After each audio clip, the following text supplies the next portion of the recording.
The killer's revenge. For years, he was never caught. A ruthless serial killer who thrived on violence, hunting his victims in the dead of night.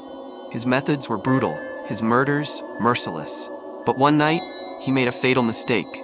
He took the life of an innocent man, a kind and harmless soul named Daniel. Unlike his previous victims, Daniel's spirit refused to rest.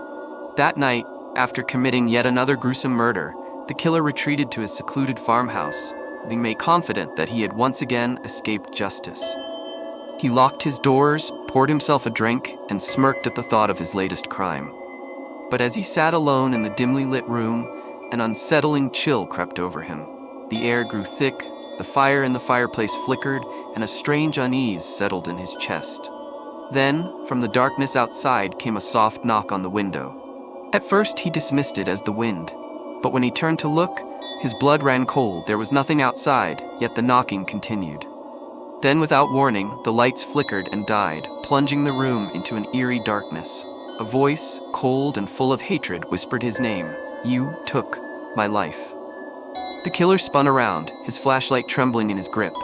In the dim glow, he saw a figure standing in the corner, pale, lifeless, and watching him with hollow, dark eyes.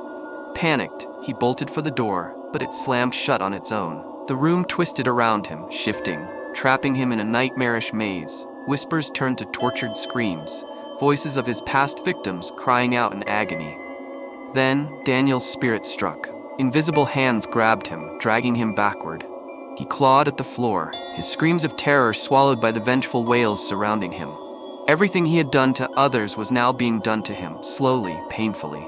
When the sun rose, the farmhouse stood silent. The killer was nowhere to be found. The police arrived days later to find the house abandoned, except for one chilling message scrawled in blood on the wall.